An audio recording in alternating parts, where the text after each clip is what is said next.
Hi, my name is Ben Kenny, also known as Ben Qaini, and I'm happy to greet you today. A few important things to talk about. Well, it's a very curious thing, actually.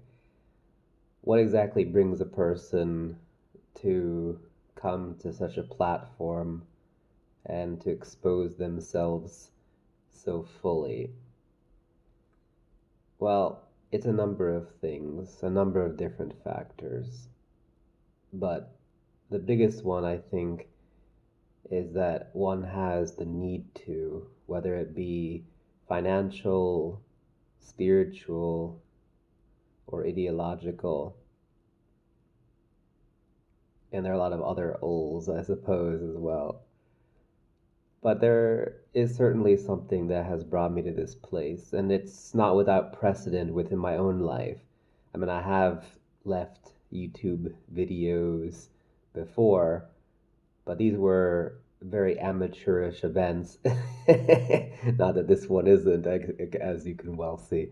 But, in those days, I was a young man living in a house, an apartment, a Greek, what is it called? A Greek revival, I believe it is, type of pillared apartment in New Orleans. So it was actually the French Quarter, right on the border with Faubourg Marigny, literally the last street where the French Quarter ends. So I lived on Esplanade. I don't know if anybody here is a New Orleans person, Nolan, then you'll probably know what I'm talking about. So this was one of the cooler parts. Faubourg Marigny by that time was already becoming kind of a hipster palace. Uh, so it was pretty cool. Whereas the French Quarter, though storied as a place of hipsters and voodoo and Mardi Gras and all the fascinations in the popular mind of what constitutes New Orleans charm. Well, a lot of that charm had moved, I guess, to Faubourg Marigny and other parts of New Orleans out of the famed French Quarter, as the French Quarter had become, well, perhaps always kind of, well, I wouldn't say always, but for a long time has been a tourist trap. But not just that. I mean, there's still a fair amount of poetic and artistic concentration within the French Quarter itself. It's a cool place, that's for sure. I wouldn't say I suffered as a writer there. It wasn't necessarily the place that I needed in the end, but it was definitely a good stepping stone. And I guess that's part of what I'm here to talk about is the influence that a city or the city that you live in or the town that you live in or the rural area that you live in, what influence does that have on you as a writer or as an artist or as a scientist? I mean, my focus is primarily on poets and artists, but it can equally apply to scientists in certain fields, people who have to use their brain in specific ways, which may not be completely natural to daily life, even if in point of fact it becomes your daily life as you become the artist, as you become the poet, as you become the scientist. So my primary focus, like I said, is poets and artists, but it can apply to people in other fields. Uh, so this is the thing. So yeah, I left New Orleans. I lived in China for many years. Let's actually go into a little bit of depth here, just so you have an idea of who I am and what I do and what I'm actually here to talk about. So I was born Alex Michael Schwartzman, also called Alon, which means oak in Hebrew. You can find it in the Hebrew Bible, in Isaiah maybe. And uh, so I was born in New Hampshire, in Hanover, New Hampshire, in the 80s. And we were there for about a month. My father was a scientist, a physicist, actually, of quantum mechanics, and my mother is a social worker. So I was born in Hanover, New Hampshire, which is where Dartmouth University is located, and that's where my father was doing some of his graduate work, if I remember correctly. So we were there for not too long, maybe a month after I was born, and then we moved to Texas. I was there until I was maybe one. I don't know how I can possibly remember this. Maybe it's just that I was told this after the fact, but I have this memory. I mean, that a person could remember something from 1 year old is highly unlikely given the, I think it's called the infant or infantile amnesia, something like that. That you know, generally speaking, save for highly traumatic experiences, people don't really remember things prior to uh, 4, 5. Well, 4, I would say probably, and then those traumatic cases, it can be as early as 3 that you could remember things. And I suppose it's possible that there could be exceptions to this rule. I mean, maybe persons who remember everything well. I don't know. It's a good question whether or not all human beings are subject to infantile amnesia or whatever. Hopefully, I'm getting that quasi right. Anyway, so yeah, so I have this memory of my mother putting me down in the park in Texas and these red fire ants crawling up my baby body. I didn't know what it was. I just thought they were kind of like cool little creatures, and they started to bite me, and then I realized they weren't so cool little creatures, at least to me. And I started screaming madly, and my mother realized what was going on, and she ran over and she picked me up like a sack of rice, and she basically, I wouldn't say threw, but she placed me with some consternation into a, I guess it was a water fountain or a bubbler, as people call it, drinking fountain, I guess you would say. And she was just furiously trying to wash the red fire ants off my body. So I realized that it can't really be very likely that I truly remember that. It must be a confabulated memory, or I would say more a constructed memory through the tales of my mother. But in any case, so that we were in Texas for about a year, and then we moved to Maine, where my brother was born, and then to Pennsylvania, where my sister was born, and that's also where my father passed away when I was 6. And that has been a life changing occurrence. And I won't say was, it certainly was, but it's more than was. It has been and continues to be and will probably always be a major life changing event in my life. And I bring it up primarily because it factors so heavily as an influence and as a theme in some of my artistic work, especially in poetry. In a way, I guess you try to come to terms with loss and great upheavals in your life through your art or through what it is you do. I think it's also true that any kind of person can filter such upheavals through their work on the earth. So, if you're a guy who spreads, salt in his truck when it's, snowy days, this guy might have lost his wife, and you can imagine, like, maybe he somehow comes to terms with it over time by salting.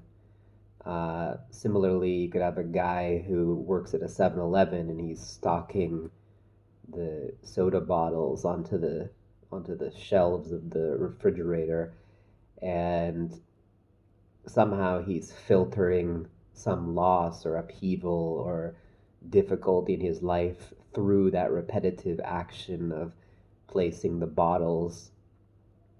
I suppose there's something meditative. It can be therapeutic if you make it so.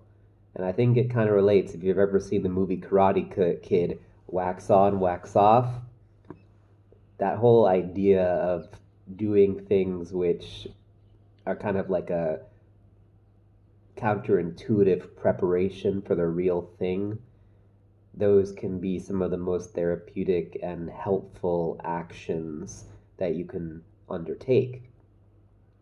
So if you are trying to deal with loss, sometimes the best way to do it is to sort of live fully in the actions that you undertake, to experience them to the utmost. And when you do that, you filter a huge part of your being through the act. You breathe through it. It becomes part of you. It becomes you. You become it. And that's even how a being, how a personality is composited by the things that you do, your behavior. And it becomes a kind of inner magic. If you construct a rich inner life, it can help you in ways that I can't really transmit in mere words. So when you're a poet or an artist, there's an additional level or there's an additional stage where you could be that guy putting the bottles of soda onto the shelf in the 7-Eleven, or the guy salting the snowy roads with his truck, or any other type of work that you can possibly imagine, filtering him or her or themselves through that act. And then that the additional level is that it then gets transported in some way or other to their art, to their creation, to what it is that they do, sort of superimposed upon what they do, or what they do behind the scenes. I guess it depends on how you look at it, but ultimately the idea is that you live your everyday life, but as an artist or a poet, you have a kind of second life. And obviously, make no mistake, it's one life, it's one and the same life, but you have an aspect of it which is truly and utterly distinct, even if connected to your everyday life, and it gets filtered.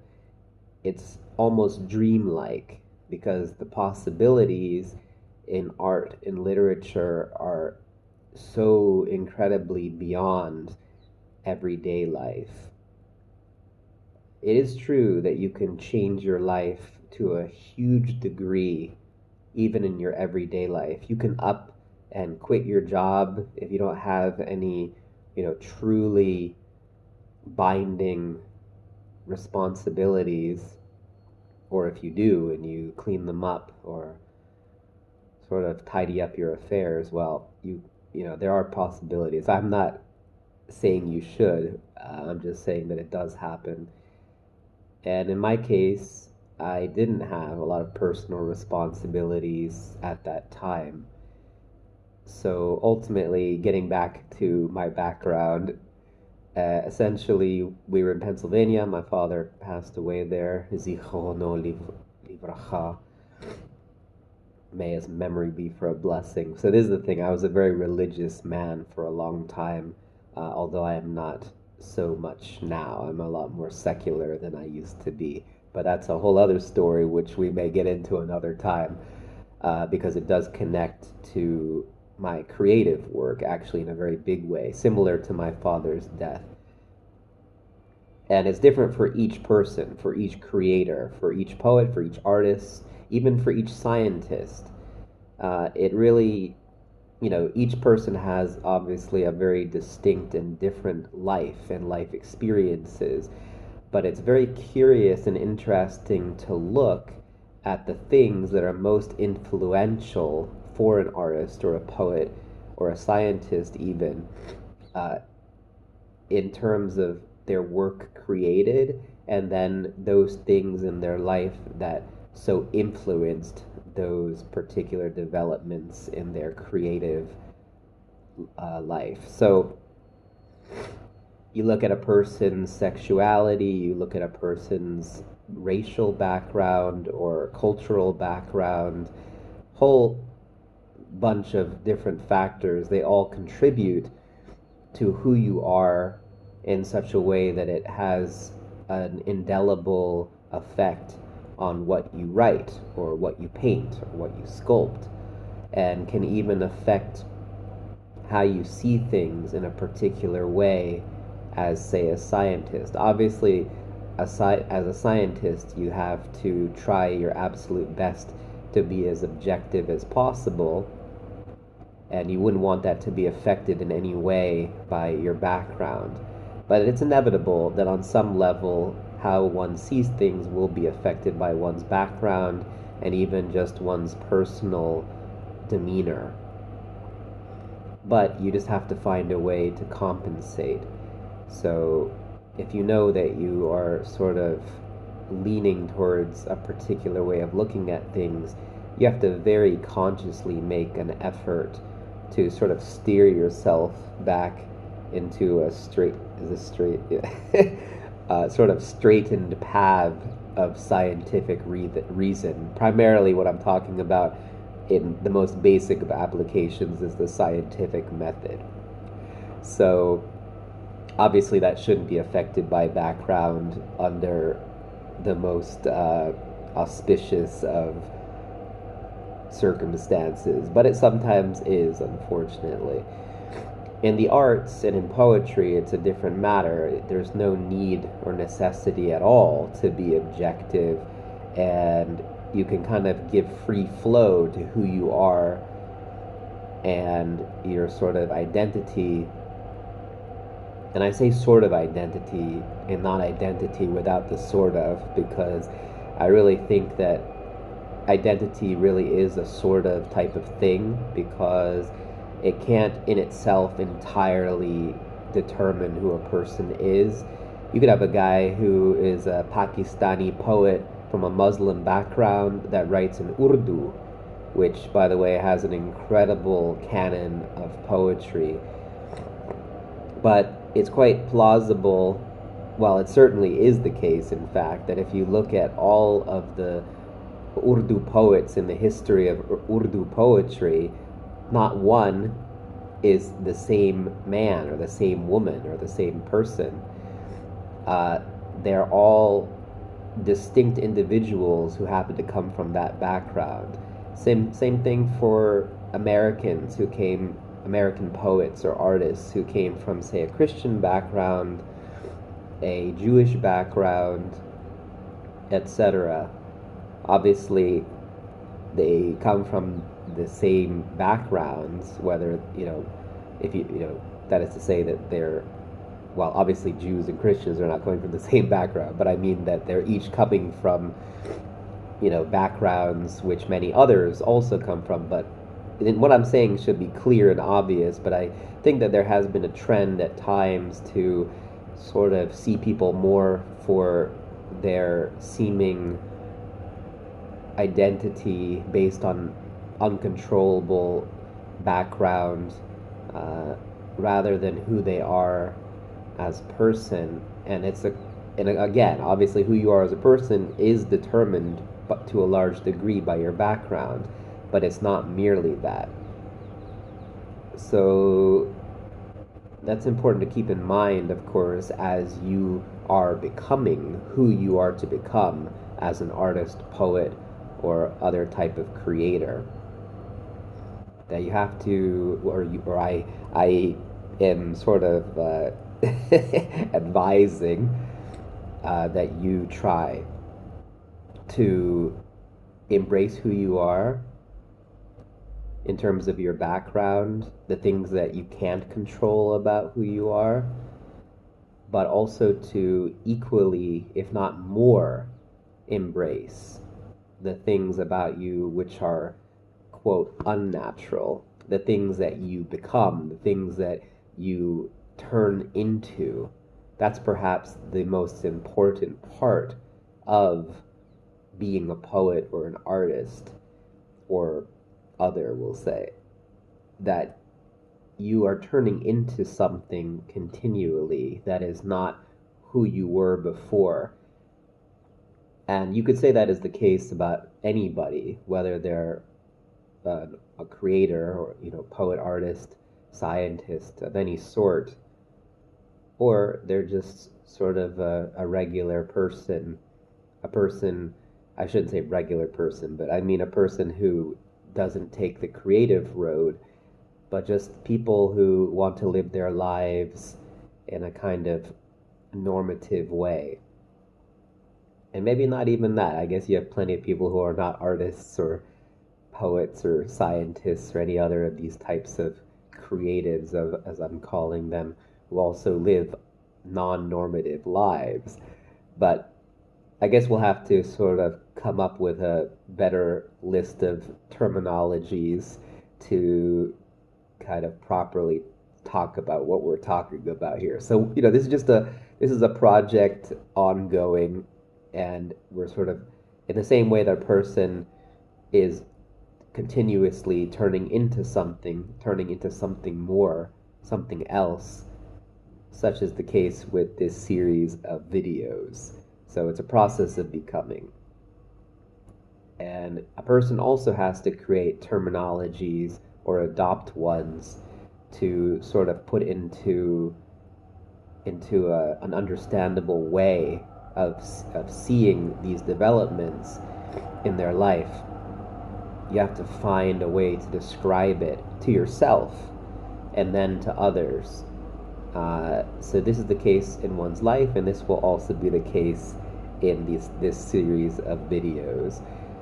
So to return back to what I was saying, I was in Pennsylvania for the millionth time. We're back in Pennsylvania. This was a very memorable time. I recall walking through this woods behind our house. It must have been about 4 or 5. I think we just moved there. And I was walking along this creek. I can't imagine how during the late 80s I was allowed to wander off into the woods by myself. This seems quite considering what was going on in the 80s in terms of kidnappings and I shouldn't smile about that, but that was a particular age. Uh, well, so anyway, I was wandering through the woods, and I came to I wouldn't call it a clearing. This was really the end of the woods, so it was a broad strip that was not so long. So I got to the end, and I kind of came up into this girl's yard, and I remember it was very bright, like a 1970s sitcom. I mean, it was really very bright, blurry-ish sunlight and pink flowers and high green bushes.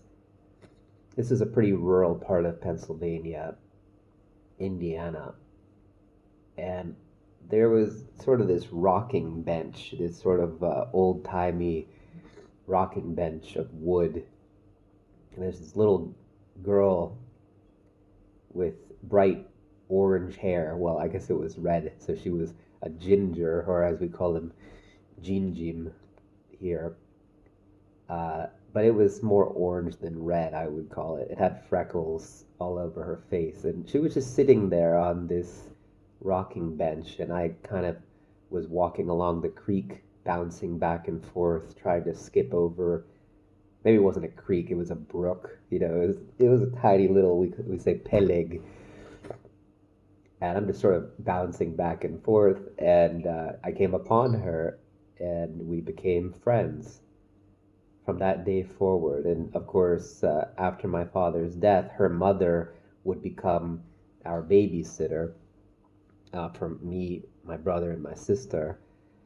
And So I got to know this girl pretty well.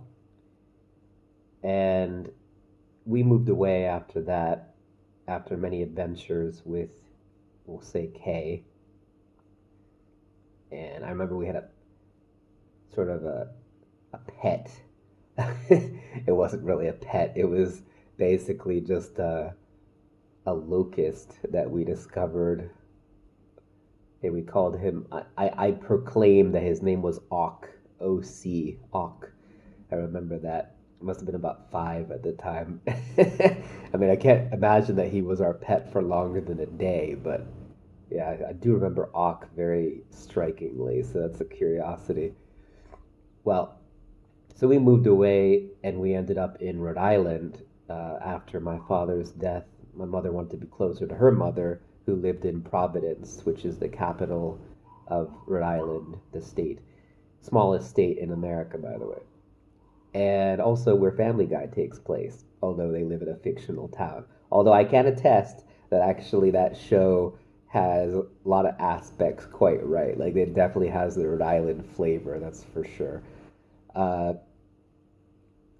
that's sometimes missed. You know, there really is a particular feel to New England, and they got that pretty well in Family Guy. It's interesting. So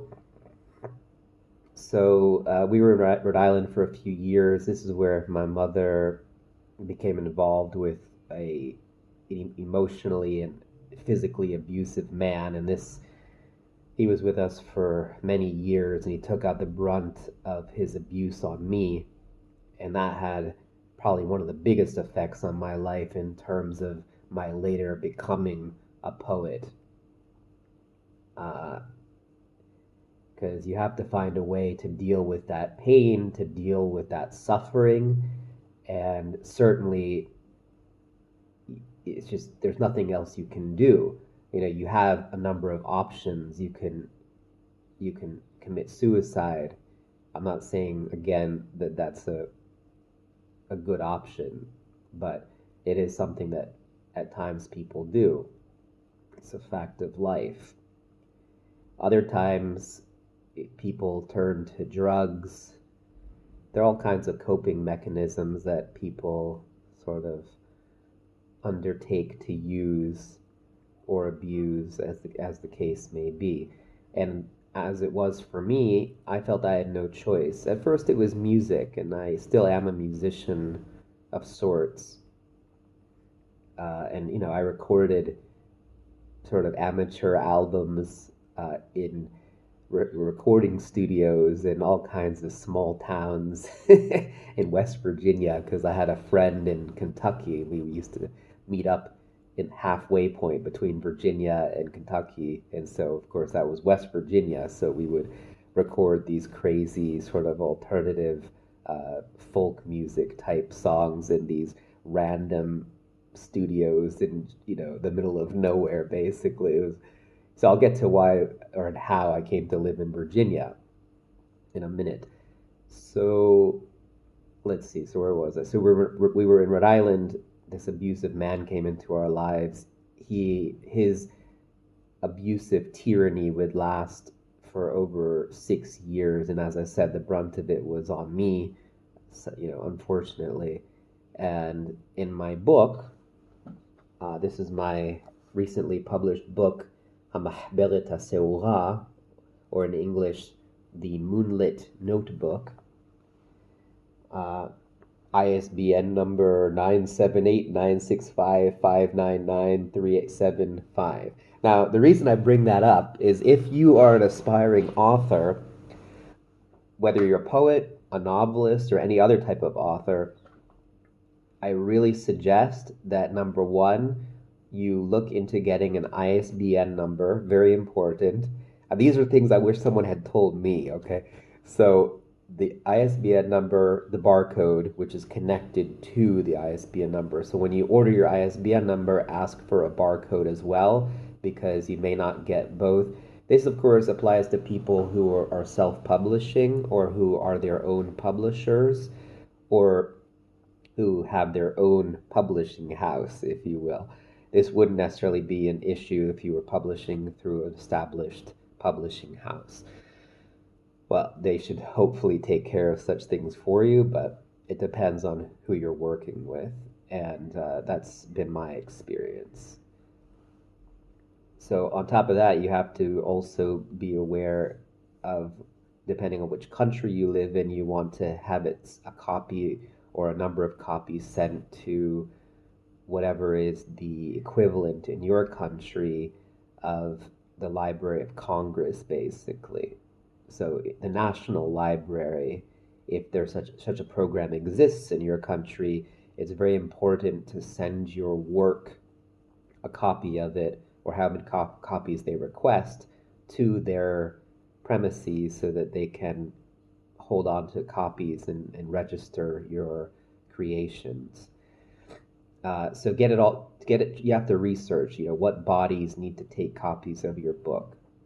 Don't just throw it out into the world. It's important to go through some of the official channels in order to be remembered. Uh, Now, people may not care at all, but it really is a good bet to get yourself into your national library or the equivalent thereof, depending on where you live. Uh, and obviously, another important issue is a copyright page. Be very, very careful about that. Make sure that you have a copyright page and that you have it worded such that you will not suffer the ill effects of copyright infringement. So definitely do your research about that. But what I can say in passing for the moment is make sure that if you're publishing a book, that there is a copyright page wherein all rights are reserved either to you or to your publishing house, depending on how you're doing it. And, ideally, an established publishing house should be taking care of these things without you having to worry about it. But again, in my experience, it's incredible how many people don't know what they're doing. So you have to really kind of, well, don't trust anybody but yourself when it comes to matters like these. So obviously, other people will be handling things for you, but try to have a certain amount of oversight and supervision over those affairs to make sure that nothing is sort of passing under your nose, which you wouldn't be happy with in the end. Obviously, there are certain things you have to compromise about, which you can't really change, but those things which you can, it's a good idea so that you will be as happy as you possibly can be with the final result. So that's that's my advice to you as a person who wishes that he had himself or someone else to have given him those pointers before he undertook this insanely difficult task of publishing a book. Now, I have another book on the way.